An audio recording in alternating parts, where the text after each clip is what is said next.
भरारी कर्तृत्वाची यशोगाथा रणरागिणींची नवरात्र निमित्त कोकण सात लाईव्ह स्पेशल बाई पण भारी देवा।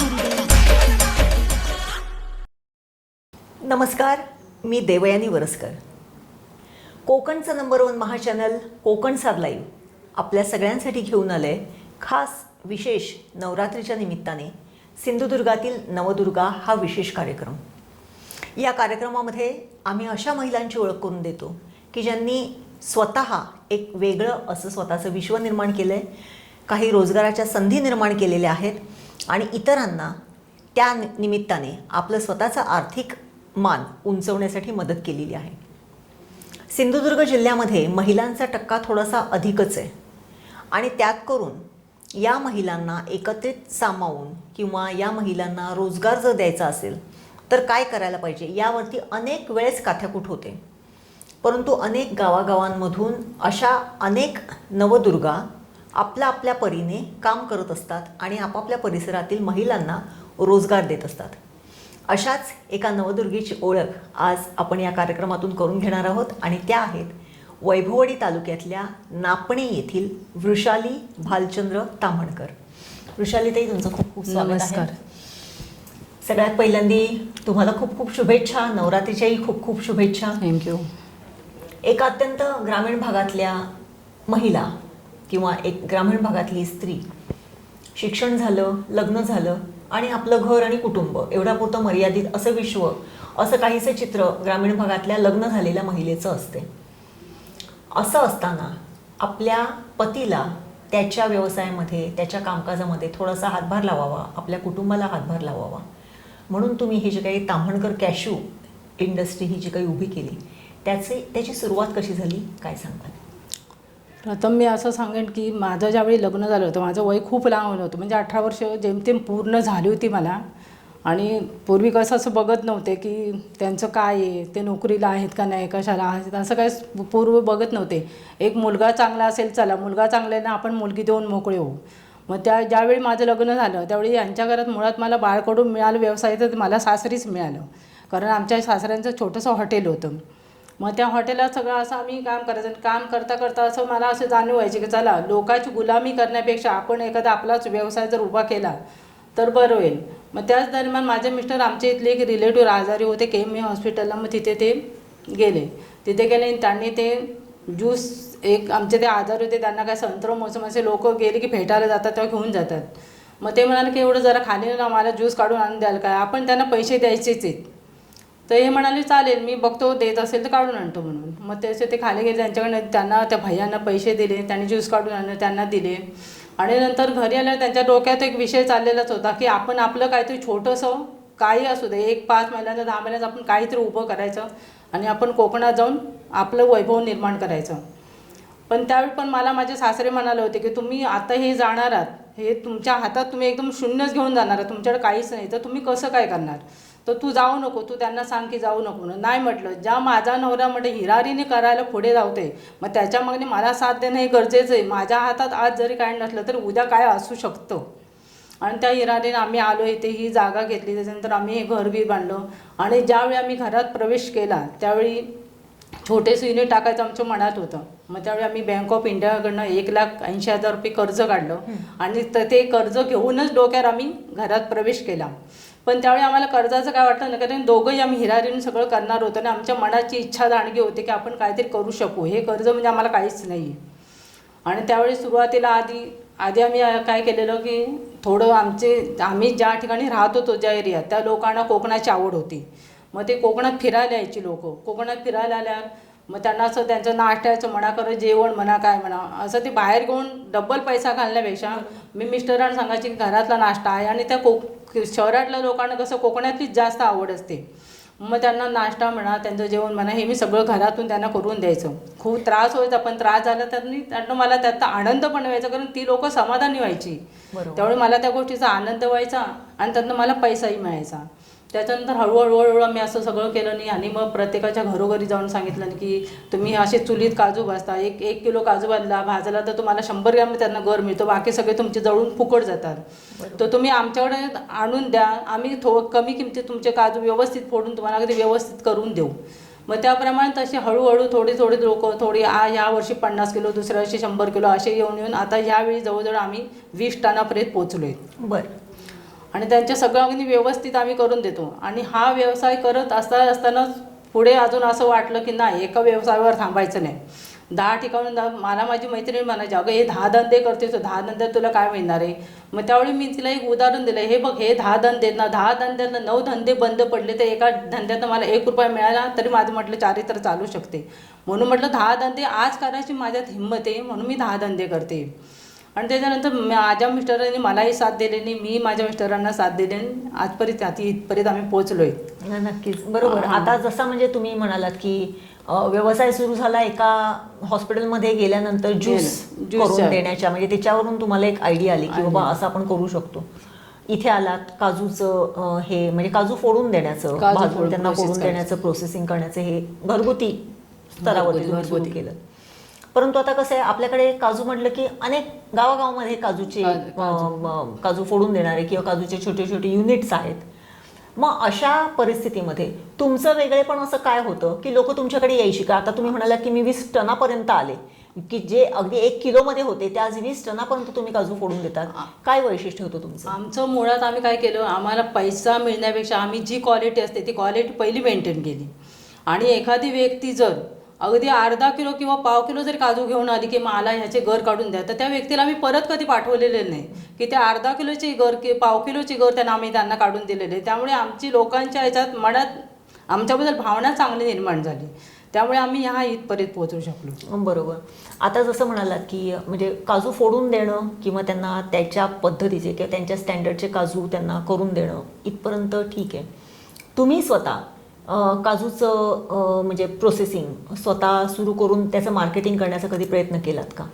हो, सुरुवातीला करायचं आम्ही. कसं मार्केटिंग म्हणजे आमचं कसं, मुंबईलाच आमचे व्यापारी, आमचे गुजराती व्यापारी होते, त्या व्यापाऱ्यांकडेच आम्ही पाठवायचे. पण नंतर 2 वर्षात म्हणजे कोरोनाच्या काळात आम्ही म्हणजे खूप मागे गेलो, 10 वर्ष जवळजवळ मागे गेलो म्हटलं तरी चालेल कोरोनाच्या काळात. मग आम्ही इथे लोकललाच सगळं जास्त करायला लागलो. क्वालिटी चांगली असल्यामुळे अजून खूप लांबची लोक म्हणजे आमच्याकडेच असं विकत घ्यायला म्हणा, कशाला फोडायला म्हणा, असे सगळ्याला आमच्याकडे येतात लोक.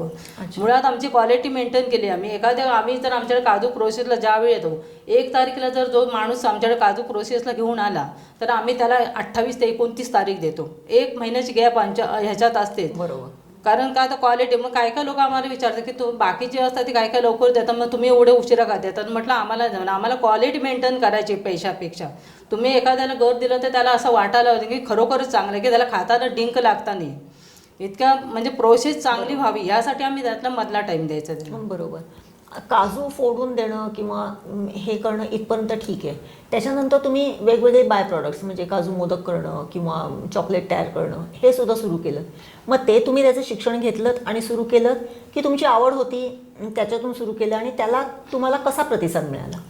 कसं आलं तर मिस्टर माझे गाडीचं लायसन्स रिन्यू करायचं होते म्हणून कुडाळला गेले होते, आणि तिथे एक बोर्ड लावला होता की 15 दिवसाचे असे कोर्स लावलेले होते वेंगुर्ला विद्यापीठात. ओके. तर ते तिकडनं आलेले मला म्हणाले असे कोर्स लावलेले आहेत, पण मी आधी जाऊन बघतो, म्हणजे तिथे काय आहे कसं हे बघतो, आणि नंतर मग योग्य वाटलं तर मग तूही जा. मग त्याने तिथे बघितल्यानंतर त्यांना ते योग्य वाटले. तिथे विद्यापीठातले सगळे अधिकारी पदाधिकारी शिक्षक सगळे आमचे चांगले परिचयाचे झाले होते. मग याने म्हणाले की तिथे का असं घेण्यासारखं आहे, तू जर तिथे जाणार असलीस तर तिथे घेण्यासारखं आहे. म्हटलं चालू शकेल. मग माझी नणंद इथे आली होती, मग त्या नंदेला पण मी म्हटलं तुम्ही पण माझ्याबरोबर चाला. म्हटलं मला पण 7 हवी, एवढ्या लांब जायचं, सकाळी जायचं, उशिरा यायचं.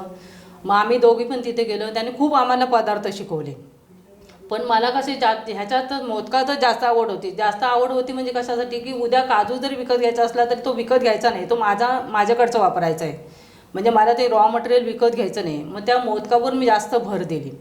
जी आम्हाला ट्रेनिंग देणार होती तिला मी सांगितलं, मला म्हटलं ह्यातलं करायचं आहे. म्हटलं तू खूप लांब राहतेस, मी खूप लांब राहते, तुझ्या व्यवसायात माझं म्हटलं काय अडथळे येणार नाही. म्हटलं तू मनापासून मला शिकव. मग तिने मला ती सगळं तिथे दाखवलं, आणि त्याच्यावर मी तिथे करतानाही म्हणजे ते प्रोसेसिंग करायला सुद्धा मीच घेतलं. कारण आपण प्रोसेस केलं तरच आपल्याला कळतं, असं सांगून हे करून कळत नाही. त्याच्यामुळे ते प्रोसेस करता पण मी केलं सगळं. आणि दुसऱ्या दिवशी मग त्या दिवशी आम्हाला यायला उशीर झाला, तरी जवळजवळ 10:30 वाजले घरी येईपर्यंत. मग माझ्या त्या ताईंना मी म्हटलं की आपण नाही, त्यांनी शिकवलं आहे ना, मग आम्ही येताना कुडाळ बाजारातनंच एक मोदकाचा साचा घेऊन आलो. आणि म्हटलं आपण 21 का असे किंवा 11 का असे ना पण करून नेऊया, ड्रायला नाही लावायला मिळाली तरी झालं पण आपण घेऊन जाऊया. मग आम्ही ते रात्री उशीर आलो. मग माझी मुलगी होती जेवण बिवण करणारी, तिने सगळं बाकीचं आवरलं आणि मग ते मोदक मी केले आणि आम्ही दुसऱ्या दिवशी घेऊन गेलो. ट्रेनिंग होतं तिथेच. मग तिथे जे इन्चार्ज होते ते म्हणाले तुम्हाला खरोखरच याच्यात आवड आहे म्हणून तुम्ही म्हणणे करून आलात. मग पहिल्याच वर्षी मी काय केलं, पहिल्याच वर्षी मी 50 बॉक्स केले. मुंबईच्या बल्लाळेश्वर पाली तिथली ऑर्डर होती, पण गाड्यांचे प्रॉब्लेम झाल्यामुळे ते तिथपर्यंत पोहोचू शकले नाही आणि ते कसे थोडे नरम राहिले होते. माझे मिस्टर म्हणाले असे नसतात मोदक, ते कोणाला देऊच नकोस, तू डब्यात भरून ठेव.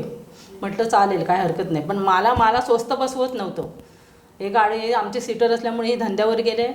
मी ते काढले मोदक सगळे, परत ड्रायरला लावले ते नसताना 2 तास आणि मोदकाच्या आम्ही जे डबे आणले ते बॉक्स त्या डब्यामध्ये मी पॅकिंग केली.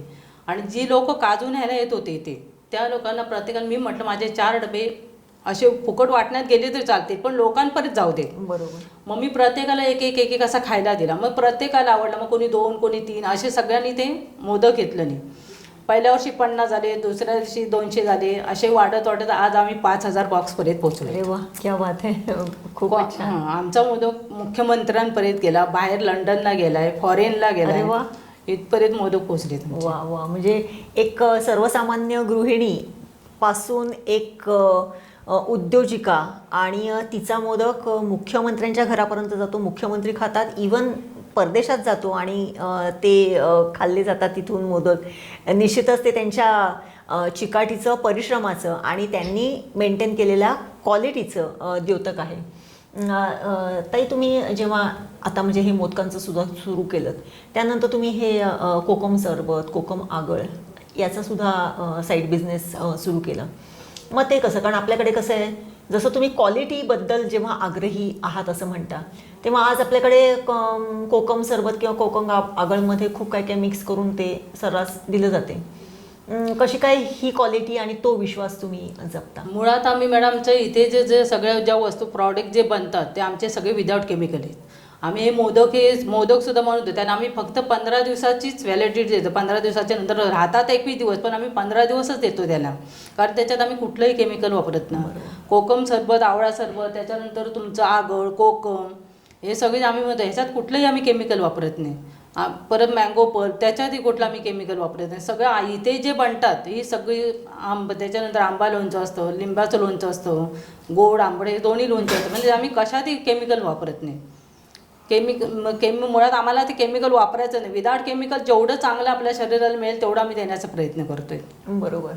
आता मग ह्याचं मार्केटिंग आलं, कारण म्हणजे आता पुरतं म्हणजे काजूचे बी घेऊन आले, त्यांचे काजू ते घेऊन जातात. काजू मोदक तुम्ही एक वेगळी आयडेंटिटी केली, आज 5000 बॉक्सपर्यंत तुम्ही गेलात. पण हे जे आहे म्हणजे आगळ सरबत म्हणा किंवा पल्प म्हणा, की जे सर्रास आज अनेक ठिकाणी उपलब्ध आहेत, त्याचं मार्केटिंगचं कसं काय तुम्ही बघितलं? मग आमचं मार्केटिंग मॅडम इथे लोकललाच होतं, कारण क्वालिटी चांगली असल्यामुळे लोक लांबून इकडंच येऊन घेऊन जातात, कारण आम्हाला लांब असं मार्केट शोधायलाच लागत नाही.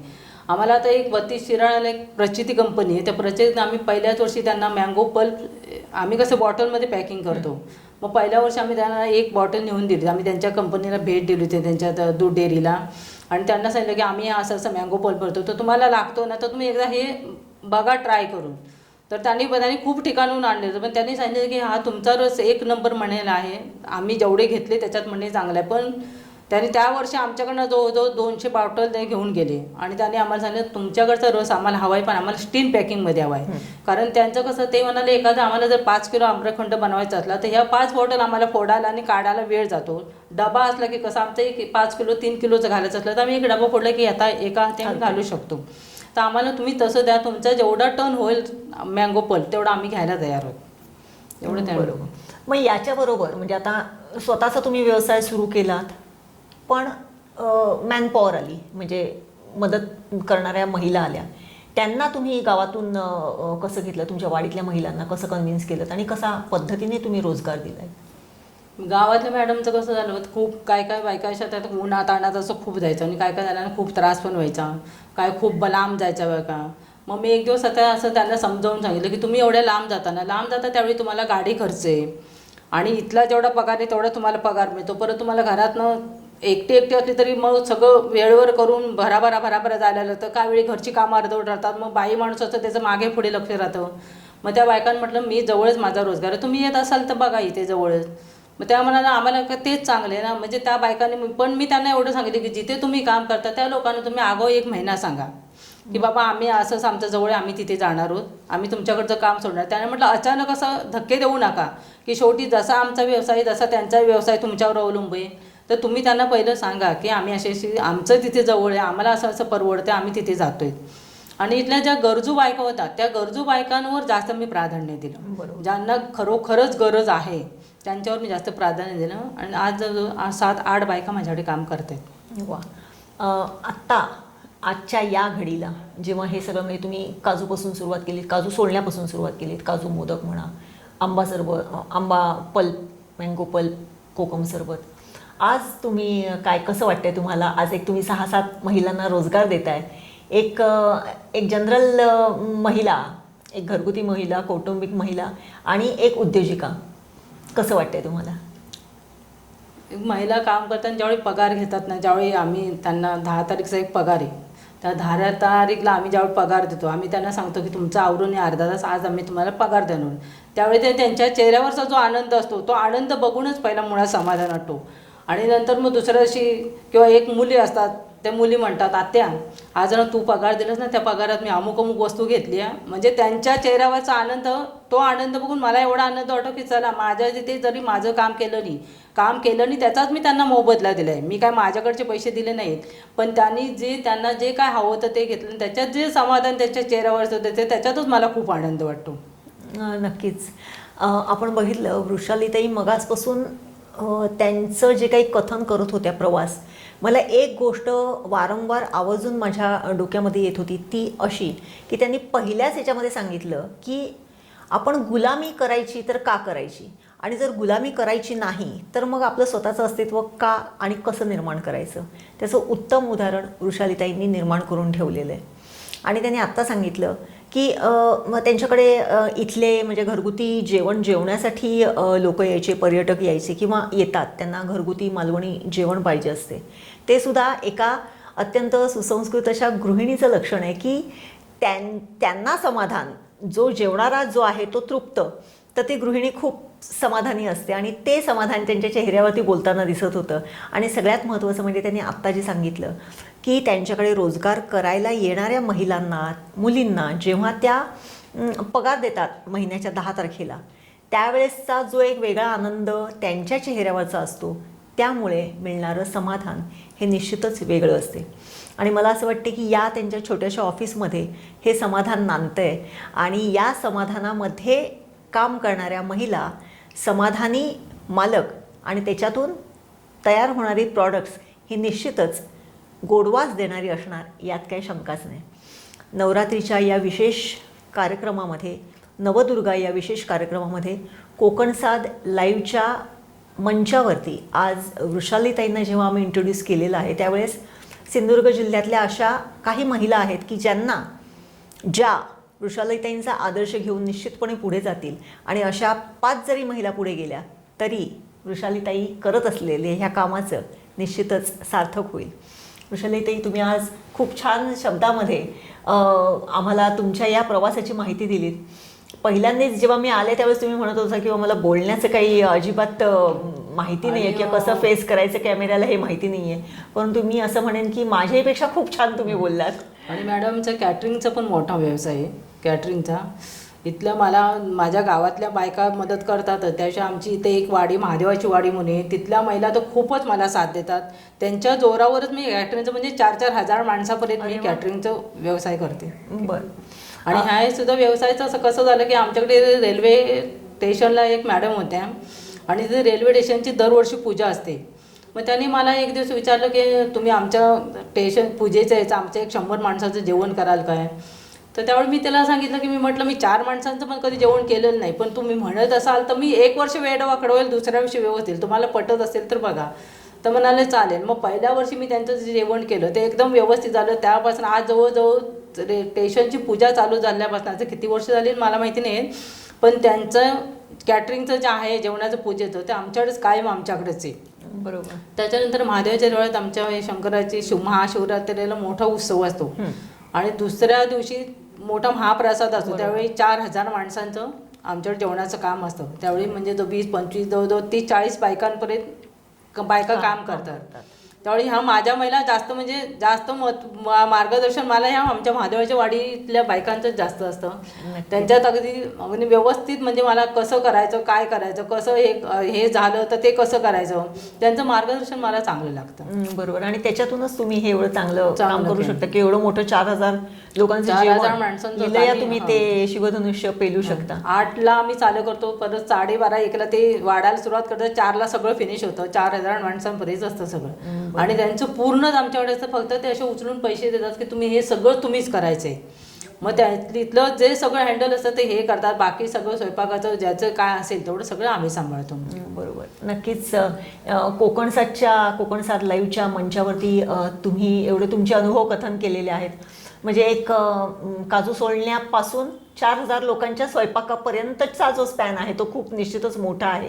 आणि उत्तरोत्तर तुमची अशीच प्रगती हो, तुमच्याकडून अनेक अशा महिलांना रोजगार मिळो अशी आपण प्रार्थना करूया. आणि निश्चितच तुमचा आदर्श सिंधुदुर्ग जिल्ह्यातल्या महिलांनी घेऊ आणि वृषालीताईंसारख्या अनेक वृषाली आपल्या जिल्ह्यामध्ये जर निर्माण झाल्या तर रोजगारासाठी कुठेच बाहेर जावं लागणार नाही आणि त्यांच्या म्हणण्याप्रमाणे गुलामी कोणाकडे करावी लागणार नाही.